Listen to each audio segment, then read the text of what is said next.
que eu vejo aparecer aqui na ordem alfabética. Demir e a Beth estão aí, sejam bem-vindos. A Márcia, Anselmo e a Cris, que estão aí acompanhando também. Larissa e a família, bem-vindos. Minha mãe, dona Cleusil, que está acompanhando lá do Imbituva, Paraná. A dona Edeltraut, irmã da dona Magda, da dona Ingrid, seja bem-vinda também. Elaine, que bom vê-la aí também, Elaine. A tia Eliane Rassi, bem-vinda. Seu Hartwig, espera aí só um pouquinho aqui. Isso, acho que seu Hartwig. Guilherme, dona Helga. Francine Thomas, Ágata, Joana, dona Esther, o Diógenes. A Ivanes, lá de Itapuá. Bem-vinda, Ivanes. Dona Ivone, lá diretamente de Camboriú, pelo jeito está frio lá também, que ela está agasalhadinha ali, né? Oh, pela cara dela está frio mesmo. Faz um chimarrão aí que esquenta.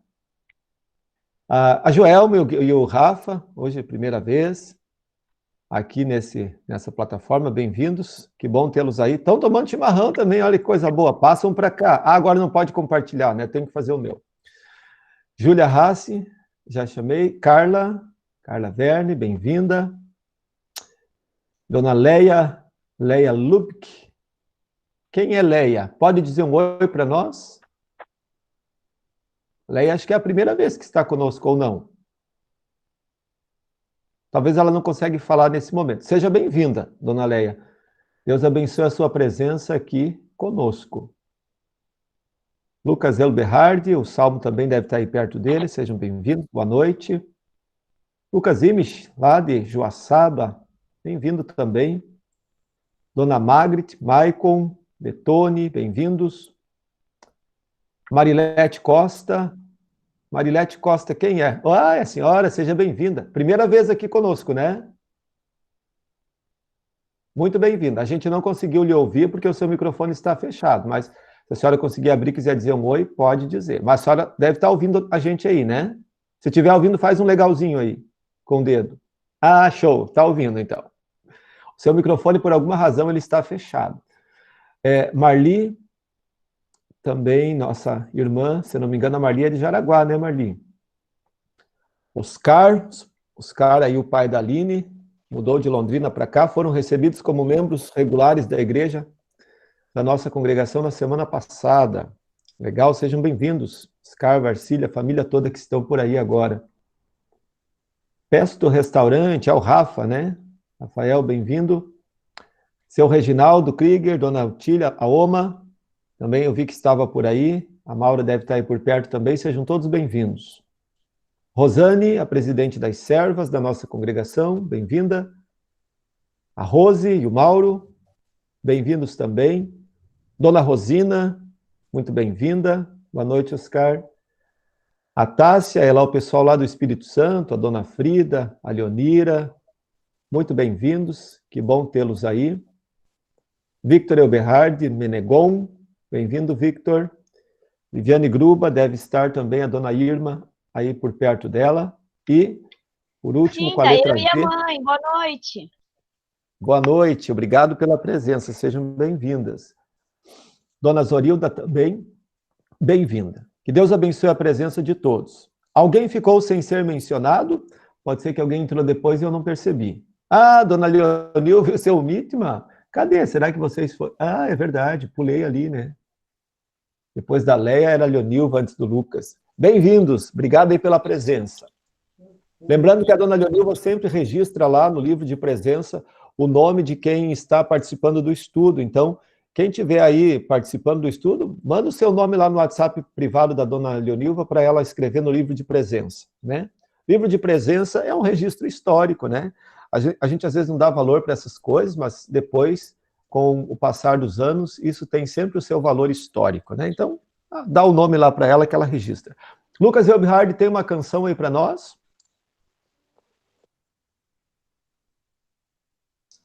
Tem, vamos lá. Bora lá, bora cantar então uma canção.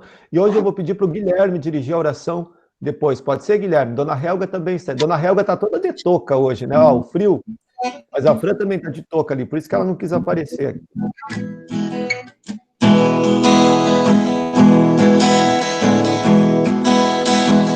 A ti, Senhor, elevo a minha alma.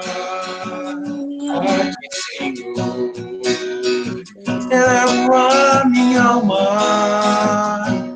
Ó Deus meu, em ti confio. Guarda-me, Senhor, pois em ti, Senhor, me refugio. A ti, Senhor, levo a minha alma.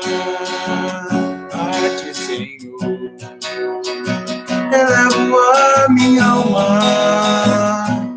Ó Deus meu, em ti confio. Guarda-me, Senhor, pois em ti, Senhor, me refugio. Faz-me, Senhor, andar em teus caminhos. Faz-me, Senhor, andar em teus caminhos. Ó Deus meu, em ti confio. Guarda-me, Senhor, em ti, Senhor, me refugio. Guarda-me, Senhor, pois em ti, Senhor, me refugio.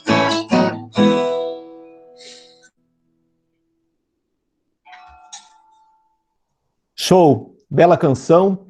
Convido então o Guilherme agora na sequência. Há muito tempo que não ouvi essa canção, é uma canção muito bonita. Guilherme, é contigo a oração. Ok, falamos com Deus. Querido Deus e Pai, nós te louvamos e agradecemos porque mais uma vez estamos aqui para ouvir a tua palavra. Palavra que é anunciada por nós, pelo meio do pastor, por meio das canções e também pelas orações. Nós te louvamos porque nós podemos nos reunir nas nossas casas. Nesse frio é bom que nós podemos ficar bem acomodados e nos concentrar em tua palavra. Nós pedimos que tu abençoe a cada família reunida aqui por meio dessa videoconferência, para que tu esteja sempre com cada um, os protegendo e os amparando. Abençoa o restante da nossa semana, e em nome de Jesus que nós pedimos tudo isso e agradecemos. Amém. Amém. Muito obrigado, Guilherme. Eu li ali agora, acabei de ler ali no chat, que há duas pacientes da Carla que estão acompanhando, que é a dona Margret, e a Marilete é acompanhante, a Leia é acompanhante dela, né? E a Marilete também escreveu... Não. Duas pacientes. São convidadas da Carla, né? Então, obrigado. Deus abençoe a presença de vocês. Dona Margret, isso. Margret e Leia são pacientes. Isso mesmo. E a Marilete é acompanhante, né? Obrigado aí pela presença. Que Deus abençoe todos vocês. Hoje está frio, né? Não sei se vocês também estão sentindo frio, mas eu estou com frio danado. Hoje eu até acabei de botar mais uma meia aqui, porque os pés estavam muito gelados e enfiei mais uma meia.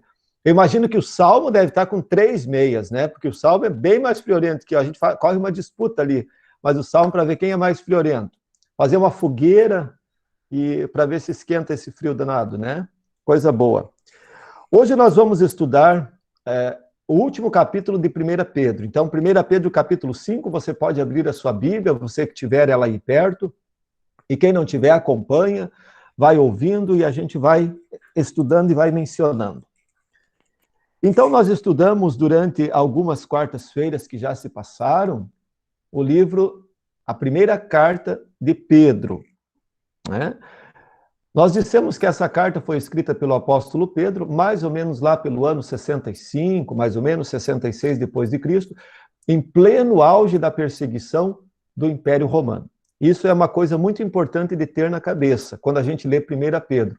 O contexto, então, da carta de 1 Pedro, que é chamado carta universal, ou então uma carta de santificação, porque ela é endereçada para todos os cristãos, não a uma igreja específica. Essa é a diferença das cartas universais para as cartas pastorais, né? Que elas são endereçadas para uma pessoa, ou então para uma igreja especificamente. A carta de Pedro é endereçada para os cristãos de um modo geral. E as temáticas que mais aparecem aí na primeira carta de Pedro é a perseguição, é a aprovação, é a esperança, né?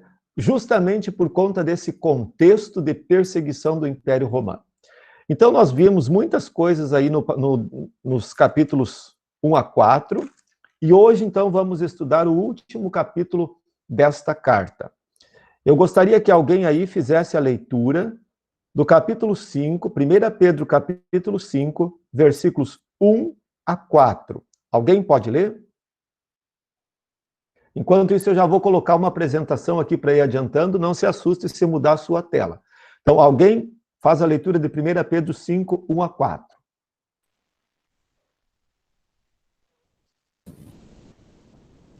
Posso ler aqui?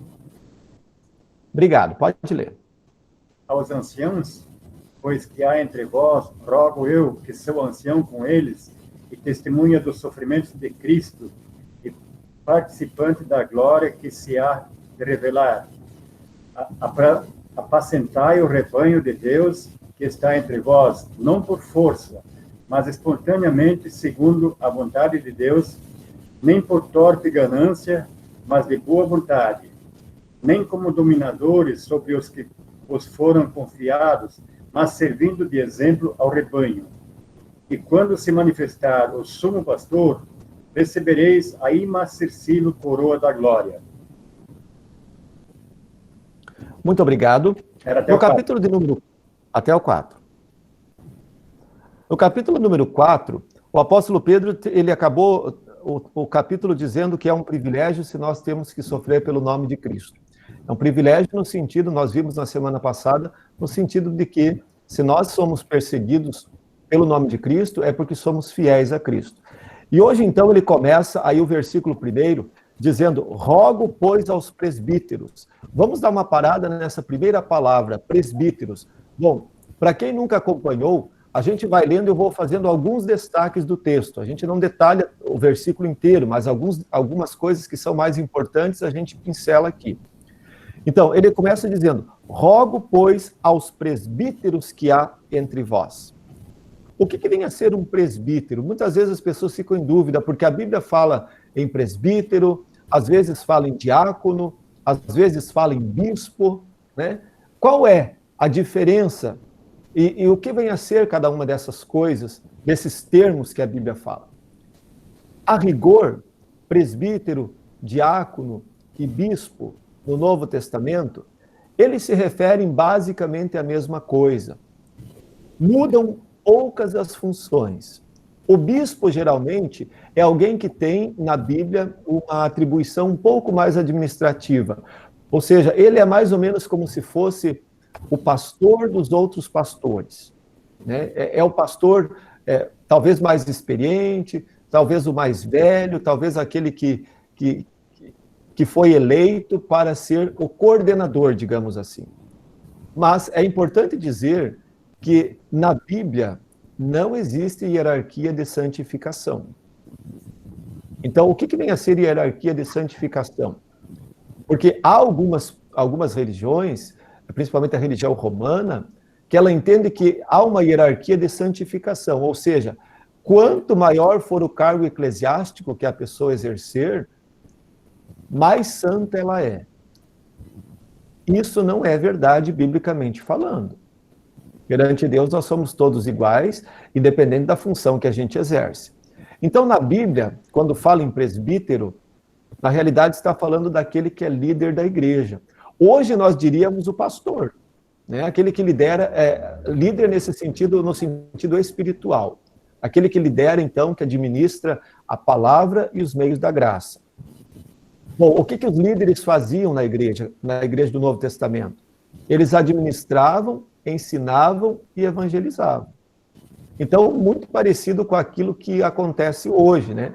Embora hoje a função administrativa da igreja, ela não é mais, pelo menos na nossa estrutura de ELB, ela não pertence às funções do pastor.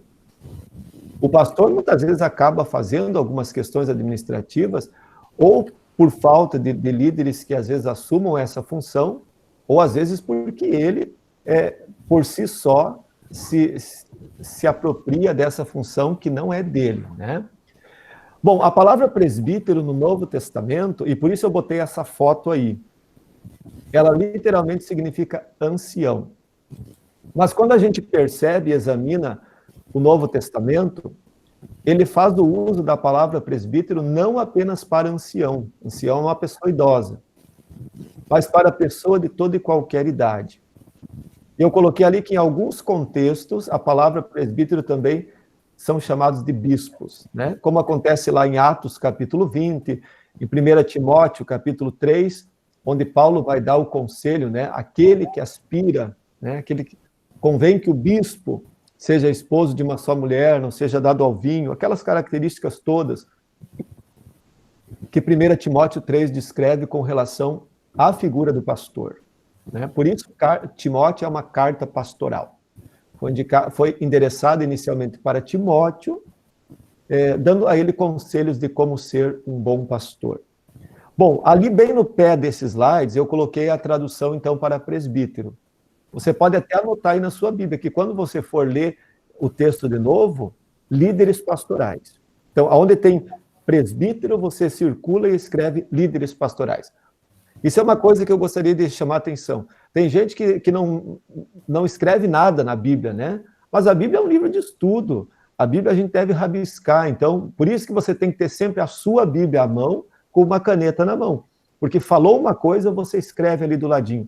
Quando você for ler de novo, você vai ter aquele conhecimento anotado ali, porque a gente esquece, né? Então, presbítero é um líder pastoral.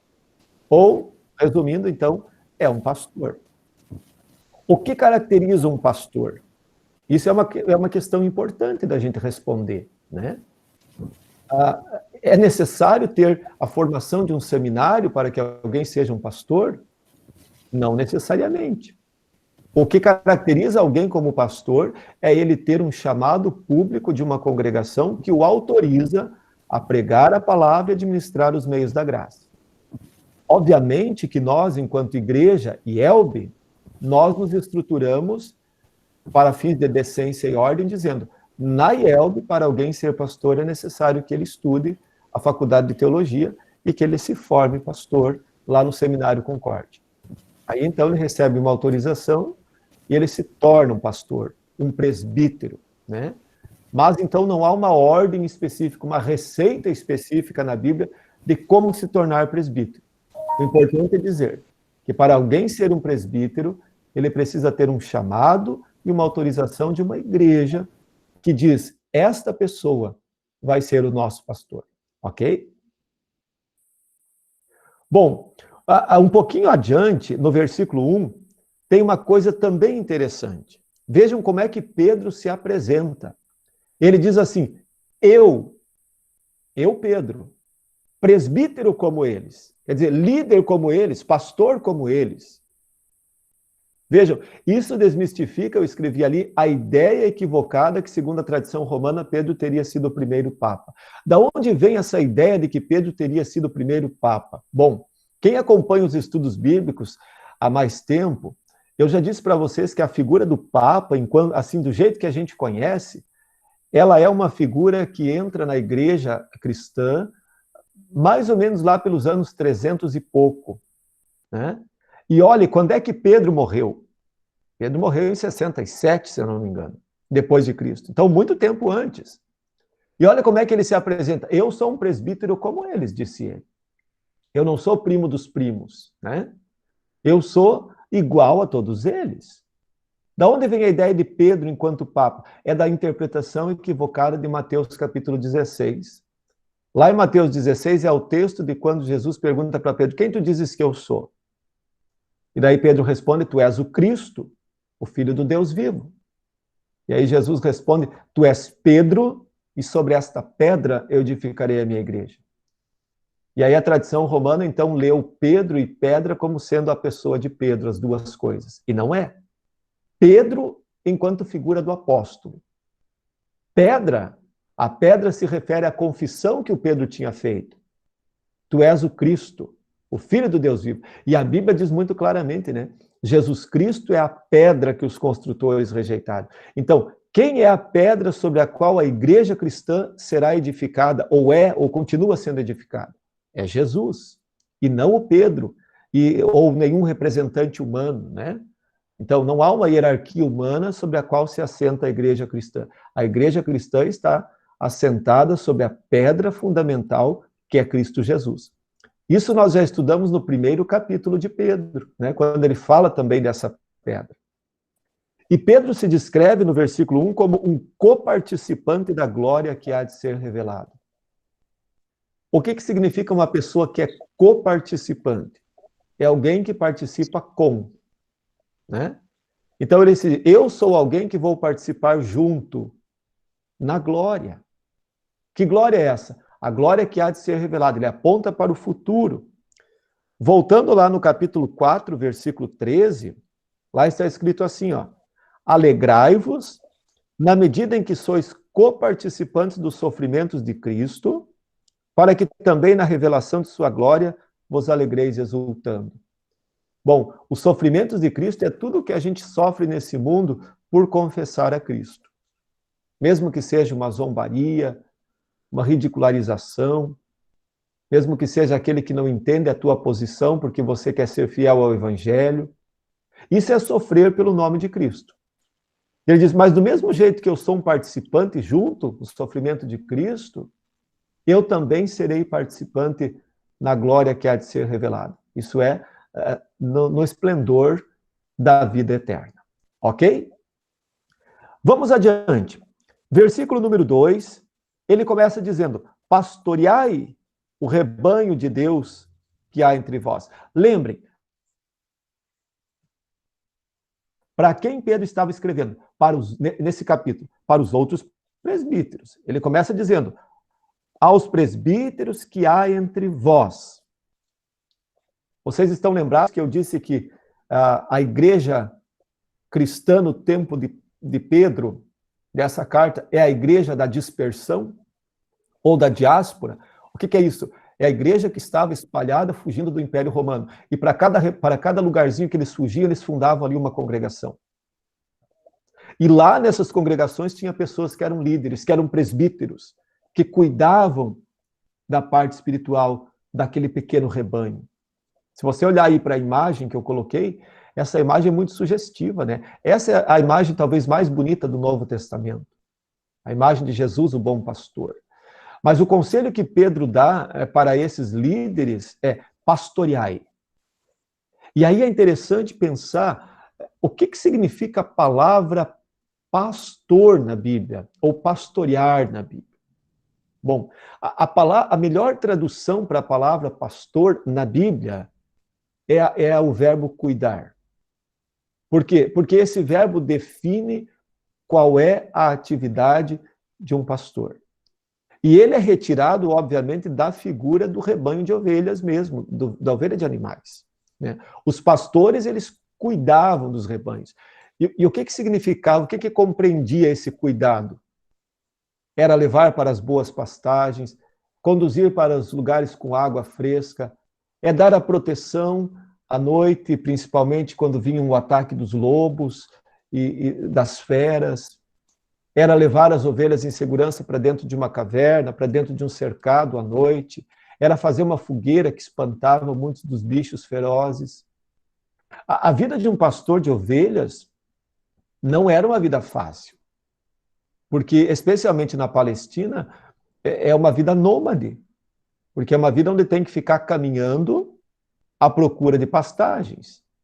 A gente pensa nas pastagens aqui do sul, né? Quando você olha para todo canto, tem lugarzinho verde, tem um barranco com mato, tem um pasto com capim verde e assim por diante, tem água com abundância. Mas pensar isso no contexto de Palestina é diferente. É pensar num território muito seco, muito deserto, com pouca água, com seca na maior parte do período, maiores períodos do ano. E por isso precisava ficar caminhando. E tinha pouca sombra. E eram distantes as pastagens. Então, às vezes, um pastor de ovelhas ficava dias fora de casa, até que ele voltava. Ele tinha que dormir ao relento, muitas vezes, porque não tinha onde se abrigar. E assim era, então, a vida.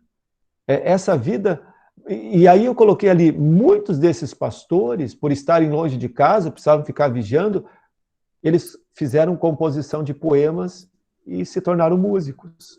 Como é o caso de Davi. Né? Davi escreveu muitas canções que são os salmos da Bíblia. E Davi também era músico. Davi tocava instrumento musical. Qual é o instrumento que Davi tocava? Quem é que sabe?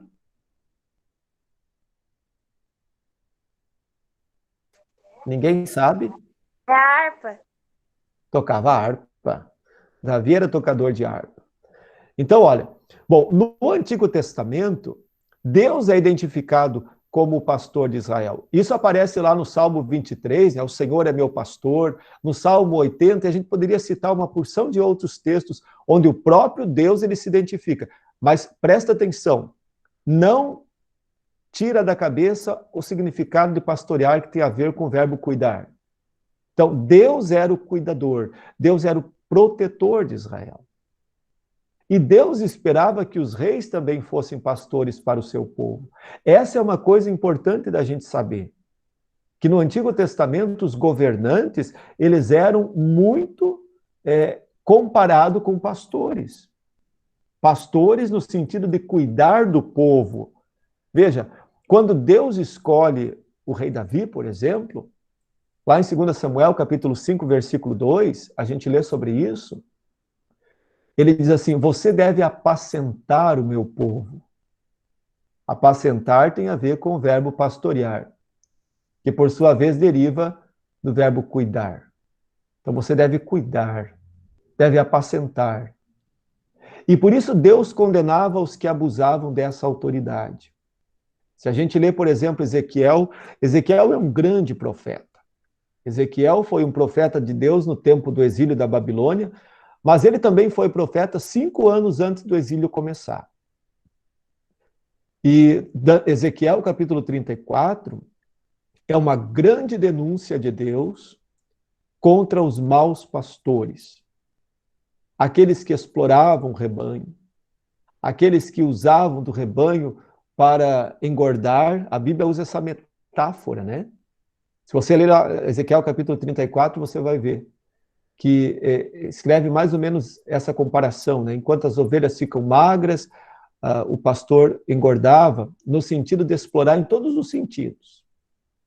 E aí, quando você compara isso com a religiosidade, principalmente neopentecostal da nossa atualidade, e você vê o grande comércio da fé, né? Essa exploração não tem a ver só com a exploração financeira, mas tem a ver com a exploração também no sentido emocional, no sentido de ridicularizar a fé, de enganar as pessoas em nome de Deus, né? Quantos absurdos são ditos, né, em nome de Deus, quantas promessas são feitas. E aí começa a pensar, hoje também tem a figura do coaching espiritual. O coaching espiritual, alguém que te treina, né?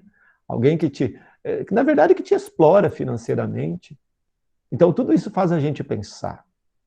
Pastorear tem a ver com uma árdua tarefa. Pastorear tem a ver com cuidado, tem a ver com preocupação, tem a ver com a preocupação especialmente de conduzir as ovelhas em segurança para uma boa pastagem e defender ela do inimigo. E aí vocês transferem isso agora para a forma que a gente entende espiritualmente. A pastagem final seria o céu, né? E os perigos seriam os ataques do inimigo, que às vezes vem de uma forma muito sorrateira, que as pessoas às vezes não percebem. Continuando, no Antigo Testamento, o próprio Jesus se identifica como o bom pastor. Eu sou o bom pastor. Eu sou aquele que dá a vida pelas ovelhas. E aí, puxando um gancho lá com Ezequiel 34, né? Jesus diz, o mau pastor é aquele que pula a janela, pula o muro. Eu entro pela porta, porque eu não sou ladrão e nem sou salteador. Em 1 Pedro 5:2, então agora voltando lá para o capítulo 5, versículo 2, pastoreai o rebanho. Esse termo se aplica para os presbíteros, para os líderes das igrejas, para aquele que de alguma forma tem a liderança espiritual. E aí vem a pergunta, como é que se deve pastorear o rebanho de Cristo. Então, o versículo 2 e o versículo 3, eles têm algumas características desse pastorear. Veja lá, versículo 2. Alguém pode ler o 2 e o 3 aí, para eu tomar um golinho de água? Versículo 2 e 3 de novo. Rapidinho alguém lê. Vou ler. Pastoreai o rebanho de Deus que há entre vós, não por constrangimento, mas espontaneamente, como Deus quer, nem por sorte da ganância, mas de boa vontade, nem como dominadores dos que vêm, aliás, dos que vos foram confiados, antes tornando-vos modelos do rebanho. Muito obrigado. Aparece uma série de características ou de qualidades ou de requisitos, né? Mas o versículo 2, uma palavra que talvez a gente não entenda muito, nem por sórdida ganância. O que vem a ser essa palavra? Ganância a gente entende, mas sórdida talvez a gente não entenda. Sórdida quer dizer asquerosa, nojenta, né? Então esses dois versículos, eles dizem, não sejam dominadores do rebanho, não sejam exploradores do rebanho, mas façam isso movidos o quê? Movidos pela graça de Deus. Movidos espontaneamente como Deus quer, quer dizer, de coração por aquilo que é a sua vocação, né, por amor ao rebanho de Cristo. E aí eu escrevi duas palavras que fazem parte do pastorear, a disciplina e a doutrina. A disciplina, a gente não gosta dessa palavra, porque essa palavra, ela tomou uma conotação muito negativa nos últimos anos, mas a gente deveria voltar a ela. Disciplina é algo que nos faz saber o certo e o errado. É algo que nos revela a vontade de Deus. E é algo que me faz também ser reconduzido para essa verdade. Olhem a figura do pastor de novo, o cajado. Para que serve o cajado? Para trazer a ovelha que caiu de volta. Precisa de disciplina, precisa da palavra, precisa da revelação da palavra. E a doutrina compreende todo o reto ensinamento, né?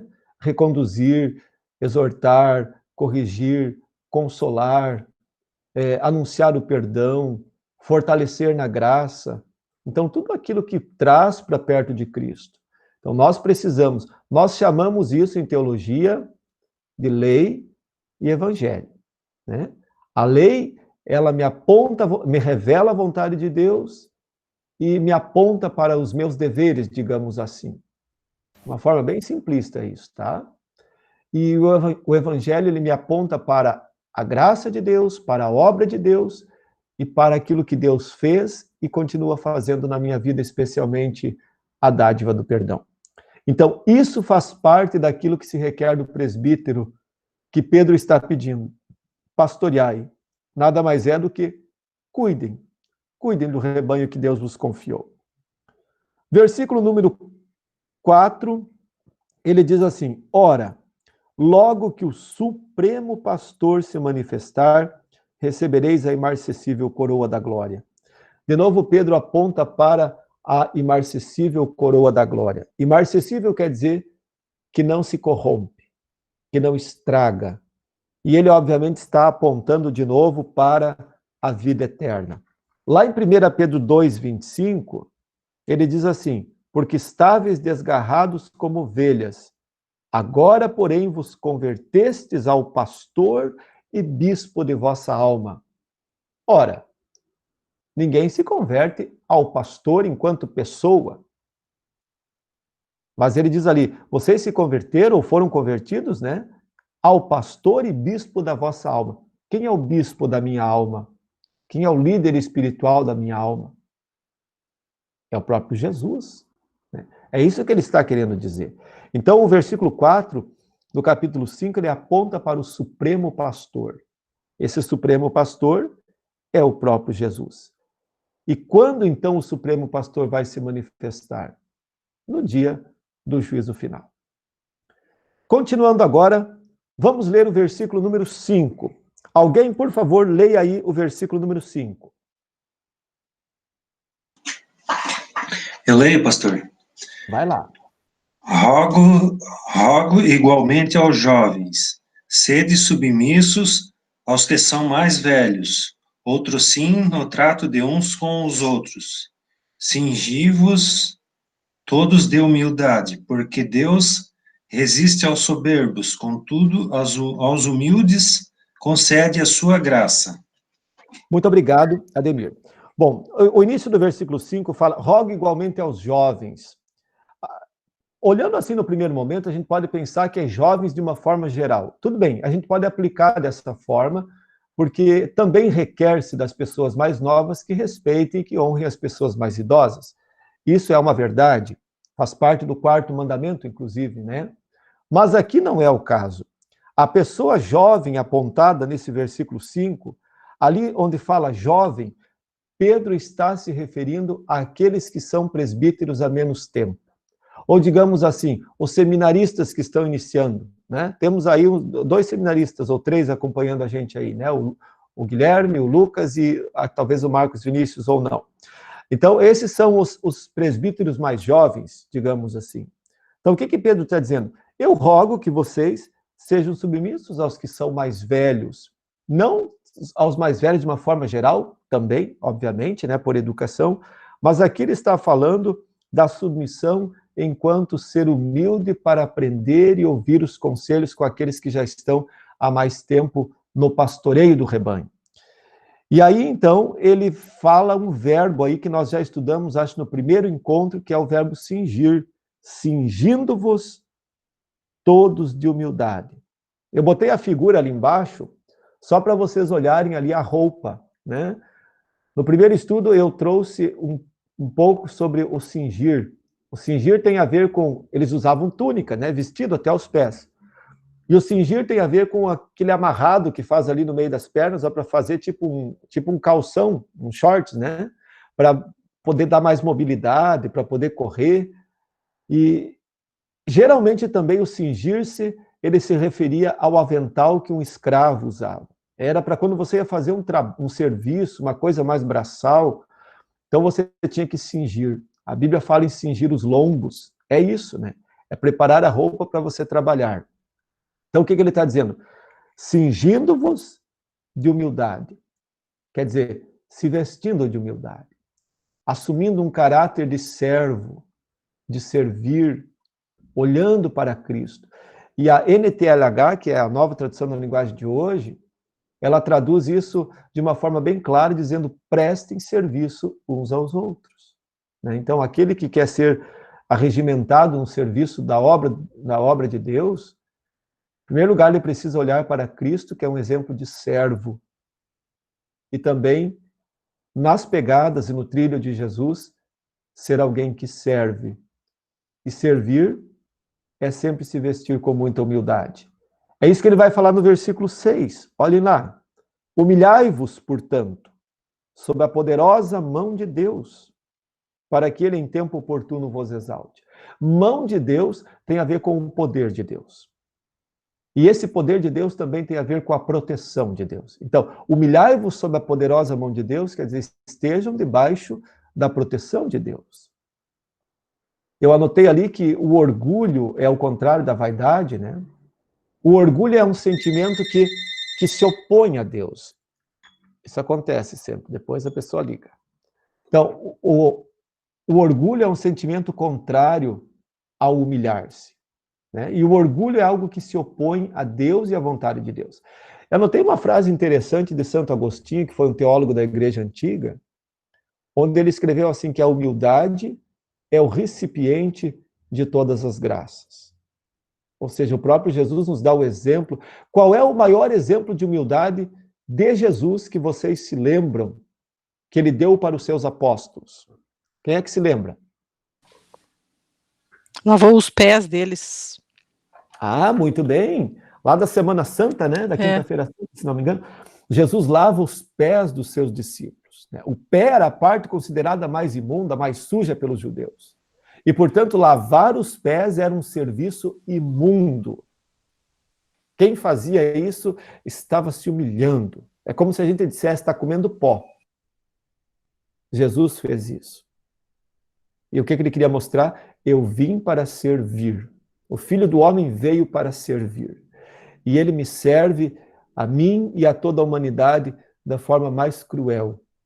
Ele me serve se oferecendo a si próprio, levantando seus braços, erguendo no alto da cruz, derramando seu sangue.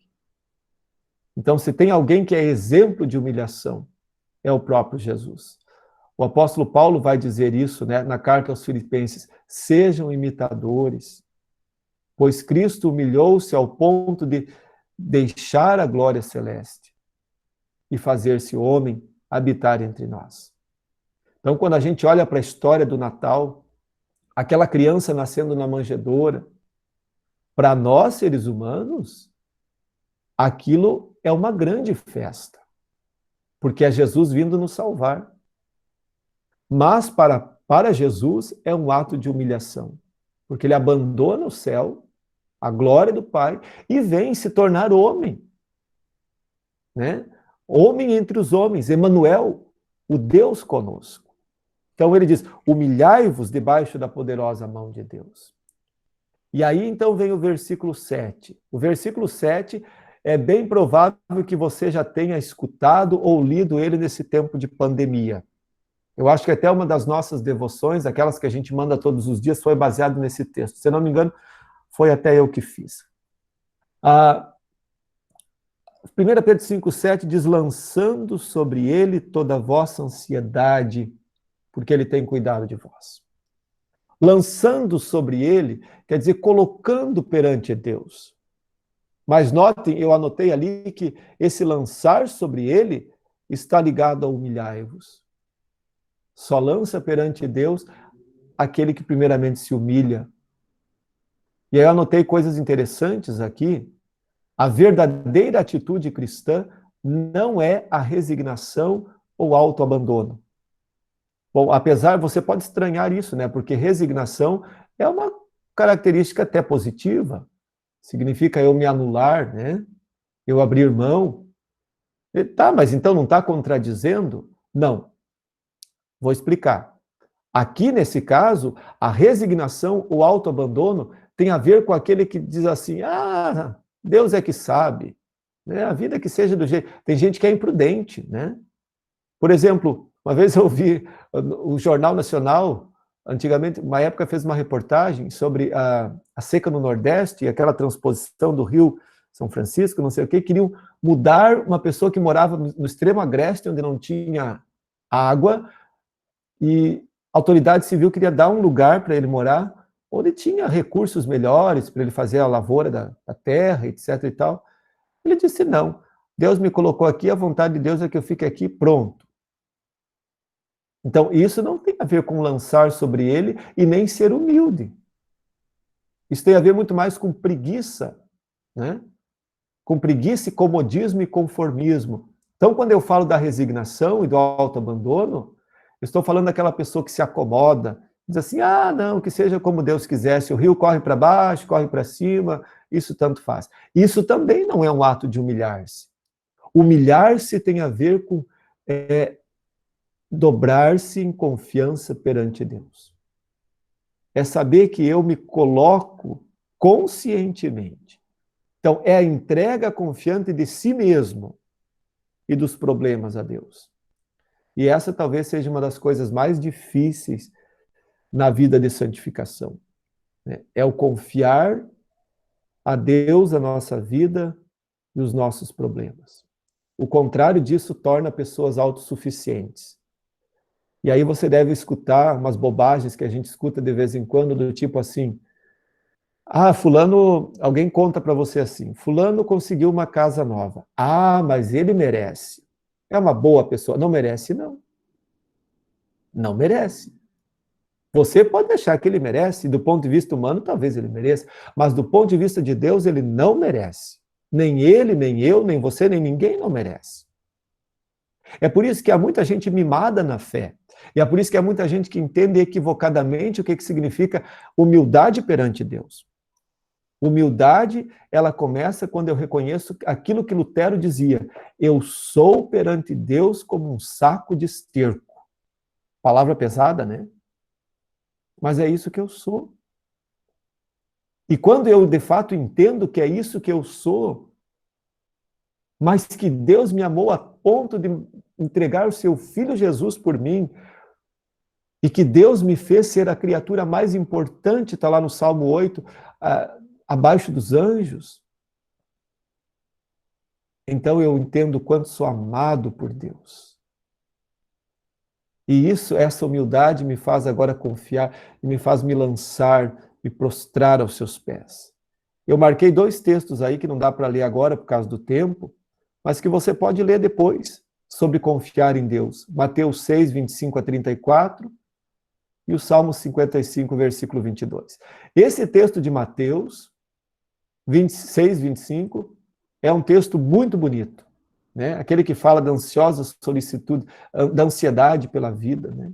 As pessoas que são muito ansiosas quanto ao dia de amanhã, tem uma receitinha muito boa aí, talvez você pode economizar nas consultas futuras aí, lendo mais esse texto.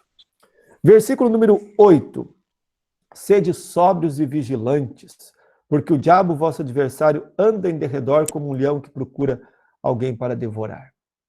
Veja, sóbrio e vigilante, eu já chamei a atenção dessa palavra, tem a ver com a pessoa ser sóbrio ao contrário de estar embriagado, né? Estar consciente, vigilante. Então, a confiança em Deus, ela não deve nos levar à preguiça, isso que eu falava há pouco. Porque Satanás, ele procura fazer com que os cristãos abandonem a fé. Pena que não dá para a gente conferir todos esses textos, mas você pode até bater uma foto com o seu celular, ou então depois pedir que eu envio, e você confere melhor na Bíblia.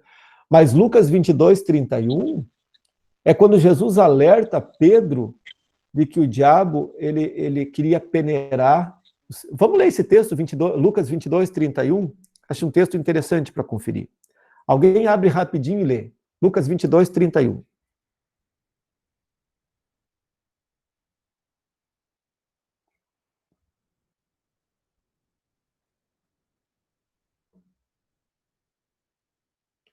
Lucas capítulo 22, versículo 31, diz assim: Simão, Simão, eis que Satanás vos reclamou para vos peneirar como trigo. Uau! E aí logo em seguida vem o alerta de Pedro, e aí Pedro diz, não, Senhor, eu não vou te negar. E aí acontece que Jesus vai para o Getsêmani, Jesus é preso, o galo canta, Pedro nega 3 vezes, e aí ele se lembra da palavra de Jesus. Mas olha o que Jesus disse nesse versículo 31. Satanás vos reclamou para vos peneirar como trigo. Reclamou quer dizer, ele quis tomar posse de vocês. Ele pediu para ele. E ele quer peneirar vocês como trigo. Veja, olha o peneirar. O peneirar tem a ver com separar, né?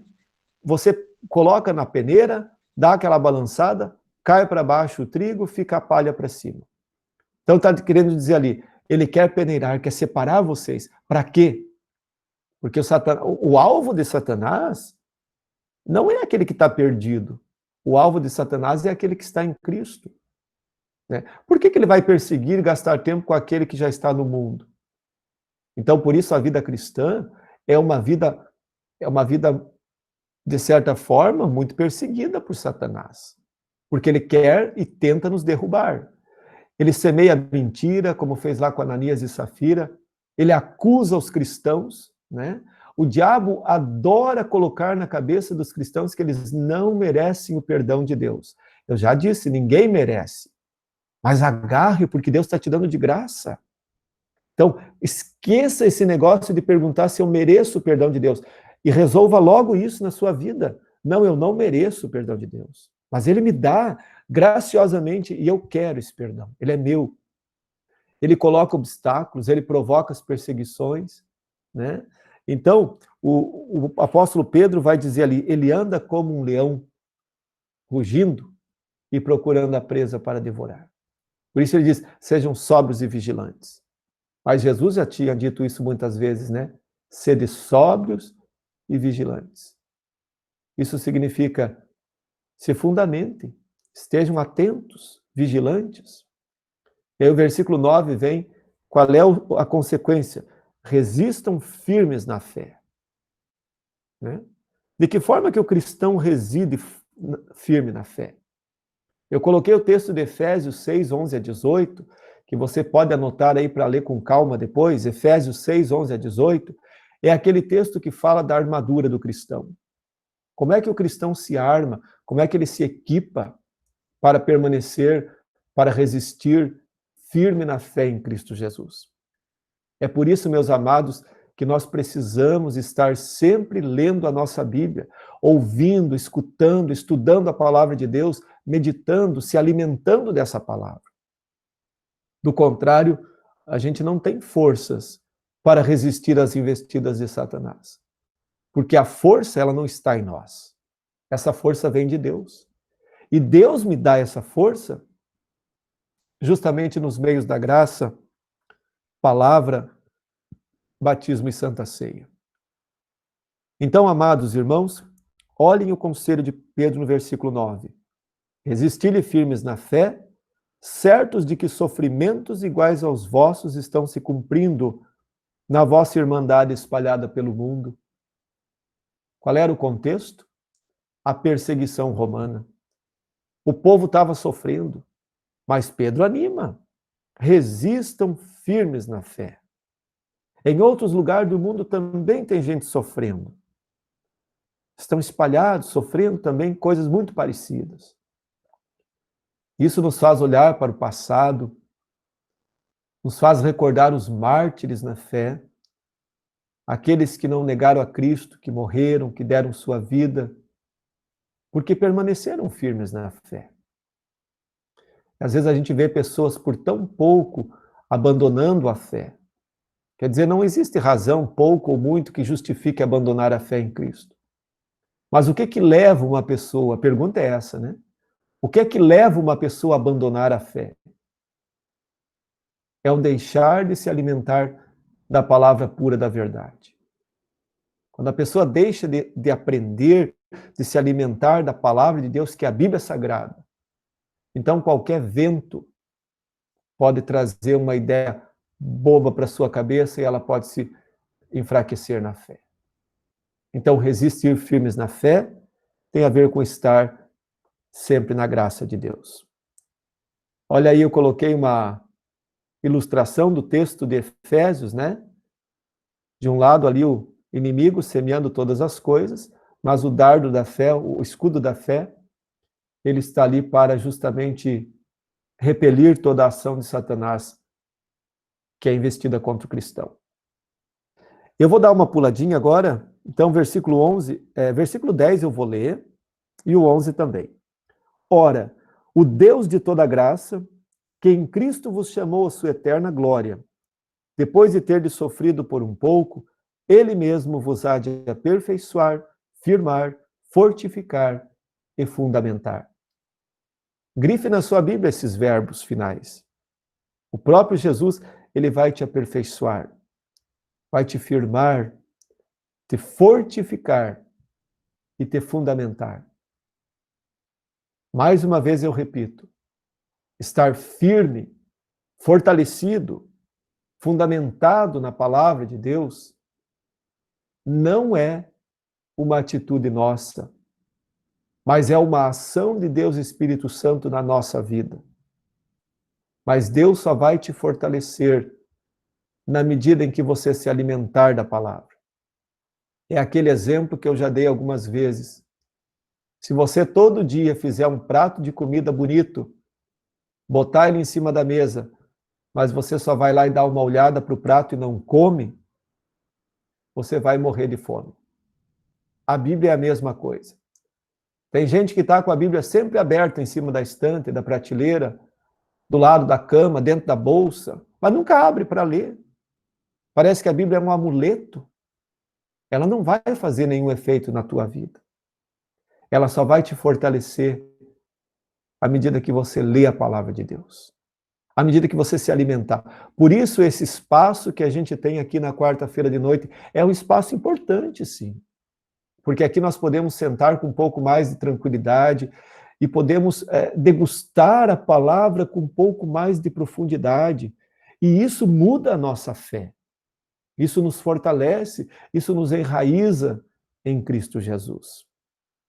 Por fim, terminando a carta, no versículo 11 primeiro, ele diz assim: a ele seja o domínio pelos séculos dos séculos. A ele quem? A Deus, a Jesus, quem ele estava dizendo ali. Versículo 12. Por meio de Silvano, que para vós outros é um fiel irmão, como também o considero, vos escrevo resumidamente, exortando e testificando de novo que esta é a genuína graça de Deus, nela estar firmes. Então veja, se alguém ainda pensa que santificação é uma obra nossa, aqui ele deixa claro, é a graça de Deus em nós. Esse Silvano, eu anotei ali, ele também aparece no livro de Atos com o nome de Silas. Lá em Atos 15 você vai encontrar esse Silvano sendo chamado de Silas. Ele acompanhou o apóstolo Paulo nas 4 viagens missionárias. E a última frase que eu coloquei ali, ó, ele foi amanuense de Pedro. Essa palavra amanuense, botei ali para vocês aprenderem uma palavra nova. Amanuense quer dizer copista, secretário, redator, qualquer coisa assim. Então, alguns talvez não saibam essa palavra. Esse Silvano, então, dá a entender que ele ajudou Pedro a escrever essa primeira carta. E depois, lá no final, no versículo 13, ele também cita Marcos, que muito provavelmente é João Marcos, que aparece lá em Atos 12, versículo 12. Esses 2 camaradas que já tinham ajudado Paulo, eles também ajudaram Pedro. A gente só não consegue compreender muito bem se eles ajudaram só a escrever ou entregaram a carta também. Mas provavelmente as 2 coisas. Versículo número 13, eu queria chamar a atenção ainda por último. Aquela que se encontra em Babilônia, também eleita, vos saúda. Quem é aquela? Para resumir a história, por causa do nosso horário, aquela se refere à igreja cristã, aos cristãos que estão reunidos em Babilônia. Essa Babilônia não é a Babilônia lá do Eufrates. Essa Babilônia tem a ver com a cidade de Roma. Babilônia foi identificada como um centro do paganismo no passado. Babilônia é do tempo da criação do mundo, um pouco depois. E por ser lá um lugar de muita perdição, é muito comum a gente escutar a expressão, está virado numa Babilônia. Já escutaram isso? Tinha até uma novela que chamava Babilônia, né? Aliás, não perca seu tempo assistindo novela, isso só te carrega para o inferno. Então, Babilônia é aqui uma expressão para falar de Roma. Pedro escreveu essa carta de Roma. E lá em Roma, então, por estar muito pervertido, por a igreja cristã estar sendo perseguida, então os cristãos apelidaram Roma de Babilônia. Então, quando a gente lê ali no versículo 13, a gente podia ler ele mais ou menos assim. A igreja cristã que se encontra em Roma, também eleita, vos saúda, como igualmente o meu filho Marcos. Esse Marcos não era filho de Pedro. Filho é uma forma carinhosa, ele era um auxiliar do apóstolo Pedro. E ele termina então o versículo 14 dizendo, saudai-vos uns aos outros com ósculo de amor. Quer dizer, um beijo de irmãos. Paz a todos vós que vos achais em Cristo. A palavra paz na Bíblia é muito profunda. Ela deseja tudo. Deseja a paz, literalmente, como ausência de perseguição, de conflitos, mas ela deseja também saúde e deseja também vida eterna. Então, é uma palavra muito ampla. E é isso que eu quero desejar a todos vocês. Que a paz do Senhor Jesus esteja com todos, não só nessa noite, mas em todos os dias da nossa vida. Bem, de uma forma muito rápida, eu dei uma corrida aqui, né, para tentar terminar o capítulo. A gente então encerrou o capítulo, ou melhor, o livro de 1 Pedro. Agora eu queria abrir rapidamente, se alguém tiver alguma pergunta ou alguma colaboração que queira fazer, fique à vontade.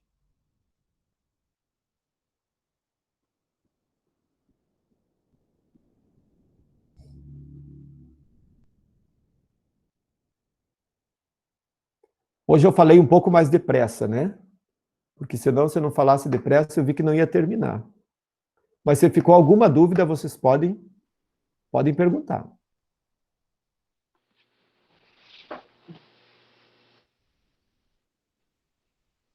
Acho que ninguém ficou com dúvida.